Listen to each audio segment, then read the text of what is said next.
नमस्कार मित्रांनो, राज्य शासनाच्या माध्यमातून राज्यातील महिला लाभार्थ्यांना दिल्या जाणाऱ्या 3 मोफत गॅस सिलेंडर योजनेच्या संदर्भातील एक महत्त्वाचं असं अपडेट आजच्या या व्हिडिओच्या माध्यमातून जाणून घेण्याचा प्रयत्न करणार आहोत। त्यासाठी व्हिडिओ स्किप न करता शेवटपर्यंत नक्की पहा। तत्पूर्वी तुम्ही जर चॅनलवरती पहिल्यांदाच आला असाल तर चॅनलला सबस्क्राइब करून बेल नोटिफिकेशनला क्लिक करा। तर चला मग व्हिडिओ सुरू करूया। मित्रांनो, राज्य शासनाच्या माध्यमातून प्रधानमंत्री उज्ज्वला गॅस योजनेअंतर्गत पात्र असलेल्या राज्यातील 52,16,000 लाभार्थ्यांसाठी याचबरोबर राज्यातील मुख्यमंत्री माझी लाडकी बहीण योजनेच्या अंतर्गत पात्र असणाऱ्या प्रति रेशन कार्ड 1 लाभार्थ्यांसाठी राज्यामध्ये मुख्यमंत्री अन्नपूर्णा योजना राबविण्यासाठी राज्य शासनाच्या माध्यमातून मंजुरी देण्यात आलेली आहे, ज्याच्या अंतर्गत या पात्र झालेल्या महिला लाभार्थ्यांना वर्षाला 3 मोफत गॅस सिलेंडर हे राज्य शासनाच्या माध्यमातून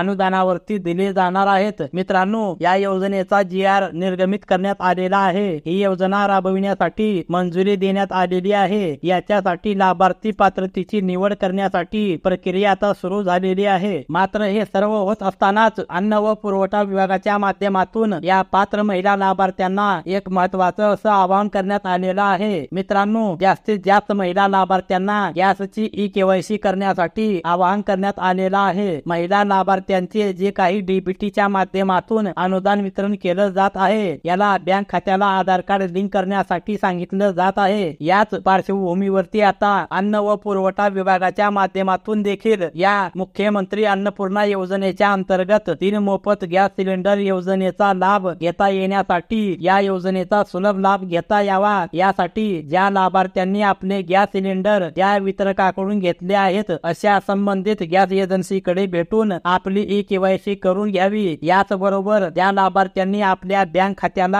आधार लिंक म्हणजेच NPCI DBT लिंक केले नाहीत, अशा लाभार्थ्यांनी आपल्या बँक खात्याला आधार लिंक करून घ्यावे, अशा प्रकारचे आवाहन देखील करण्यात आलेले आहे। ज्या लाभार्थ्यांची ई-KYC पूर्ण होईल, त्याचबरोबर आधार संलग्न बँक खाते असलेले लाभार्थी असतील, अशा लाभार्थ्यांना या योजनेच्या अंतर्गत अनुदानाचा लाभ दिला जाणार आहे। अर्थात राज्य शासनाच्या माध्यमातून या योजनेच्या अंतर्गत 3 सिलेंडरचं पुनर्भरण केल्यानंतर असलेली अनुदानाची रक्कम त्या बँक खात्यामध्ये जमा केली जाणार आहे। तर अशा प्रकारे आपण जर अद्यापही ई-KYC केली नसेल तर लवकरात लवकर आपल्या गॅस एजन्सीकडे जाऊन ई-KYC करून घ्यावी। तसेच आपल्या बँक खात्याला आधार लिंक करून घ्यावा, जेणेकरून या योजनेच्या अंतर्गत पात्र असलेल्या लाभार्थ्यांना या योजनेच्या अनुदानाचा लाभ मिळणार आहे। तर मित्रांनो, अशा प्रकारे महत्त्वाचं अपडेट होतं। धन्यवाद। जय हिंद, जय महाराष्ट्र।